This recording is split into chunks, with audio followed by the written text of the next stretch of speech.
Well, yeah, it's you have to do everything yourself, your taxes, everything. I recently hired also a freelance to work with me, and that was very interesting. As COVID sort of ended, I felt very, very good of having someone besides me. For it was from 2018, I was not working besides anybody. So yeah, it was nice. Sometimes I hire also freelancers that I know, or actually I go into some platforms to find them. If my client needs something more complicated that I don't know, I don't want to lose a client and I want to deliver it. So I hire also freelancers to work with me. My website is freelancer also, and I have a lawyer, I have an accountant. All of them, all of those guys are freelancers too. So I think you can build a very good team community with freelancers as well. I do moonlight, but I don't work on weekends. That's a strict no-no unless and until there's a very big requirement that I will have to work on a weekend. Probably might be the customer was not available through the weekday. So they may ask for an hour over the weekend. Yes, I would inform everybody in the house that I'm going to actually take this 1 hour to work with this customer because I missed it during the weekday. Otherwise, weekend is a clear no-no. And weekdays, yes, I pick my own time. I don't start at 9, but I do start somewhere in the afternoon when I'm comfortable and when I've finished all my household chores. And then I go ahead and start my work. I work 25 minutes and then I take a break and then I again start off for the next 25 minutes. If I go into a 1 hour call, I always take a 20-minute break.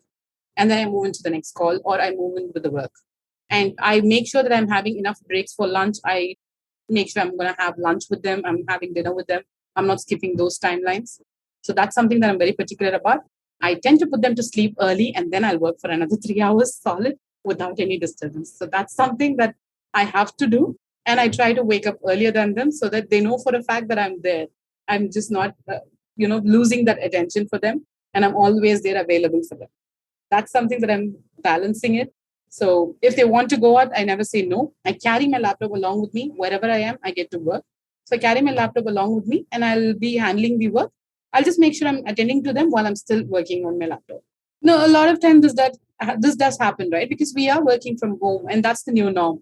So my kids constantly keep coming. Even now they've been coming here, but they know for a fact that I'm on a call and I'm on a video call, but they still keep coming, trying to ask me for something. But then I just give them a hand wave and they'll be like, okay, fine, I'll come back later. So this keeps happening. But once I finish any call, be it the kid or the pet, I will go ahead and give them the attention they need because it's all about the attention that they want. So I cannot go back to back calls. That's something that I'm always careful about. Once I finish a call, I always take a 15-minute break at least for myself and for those around me. And also, I make sure I'm not going to go into any high intense calls because sometimes with certain clients, the call really gets intense. So I try to keep it low because they get traumatized, in fact, with the high intensity of the call. And they'll be like, why are you talking to this person for almost 2 hours in such a tone? What's happening? What's going on? Why is he annoying you? So I'm like, okay, it's okay. It does happen. So maybe you will not understand at this age, but yes, it does happen. It's okay, fine. I just handle them. It's all right. So I just go ahead and comfort them, stating that it's just the part of work that I'm dealing with. And I make sure that most of the time they are actually attended to once I finish the call so that they'll be comfortable in their ways.